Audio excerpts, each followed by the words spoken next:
कोई पूछ रहा है कि ये भाई साहब लिख रहे हैं कि आप जो क्वेश्चन करा रहे हैं क्या वही नीट में आएंगे क्या?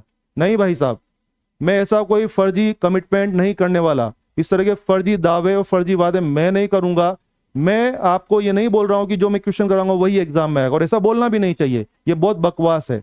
मैं आपको सवाल नहीं सिखाना चाहता, मैं आपको कॉन्सेप्ट सिखाना चाह रहा हूं। मैं आपको कॉन्सेप्ट सिखा रहा हूं, मैं आपको सब्जेक्ट सिखाना चाह रहा हूं। अगर आप कॉन्सेप्ट सीख जाएंगे, अगर आपकी खोपड़ी काम करने लग जाएगी, तो दुनिया में कैसा भी पेपर आ जाए आप सोल्व कर पाएंगे। तो भाइयों, अगर किसी ने कमिटमेंट किया भी है ना कि जो मैं बोल रहा हूं वही एग्जाम में आएगा, वो सब गलत बात है। इस तरह के फर्जी वादों के चक्कर में मत पड़े।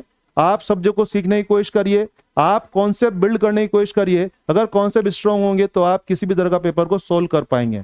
तो ज्यादा फर्जी वादों में मत पड़े, काम की बात करें, सीखने की कोशिश करें। बी प्रैक्टिकल, बी रियल, सीखने की कोशिश करें। सीख जाएंगे तो कुछ भी सवाल कर सकते हैं। और एक बात बता दूं मैं आपको, पेपर कौन बनाएगा कोई भी नहीं जानता। पेपर जो है कोई बहुत लर्नेड लोग बनाते हैं, जो बड़ी बड़ी यूनिवर्सिटीज के प्रोफेसर होते हैं, बहुत ही हाईली क्वालिफाइड जो लोग होते हैं, वो लोग पेपर सेट करते हैं भाई। तो उनका माइंडसेट क्या है, वो कौन सा सवाल पूछेंगे, वो कौन प्रेडिक्ट कर सकता है। तो अगर कोई बोल रहा है कि जो मैं क्लास में करवा रहा हूं वही सवाल एग्जाम में आएगा, ये सबसे बड़ी बकवास है।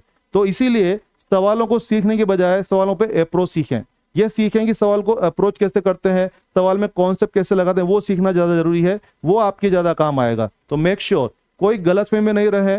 मैं कभी भी नहीं बोलूंगा कि जो मैं क्लास में सवाल कर रहा हूं वो क्लास में आ रहा है। हाँ, मैं ये बोलूंगा कि जो मैं क्लास में कॉन्सेप्ट बता रहा हूं सारे सवाल उसी के इर्द गिर्द होने वाले हैं। समझे बाबू? Thank you.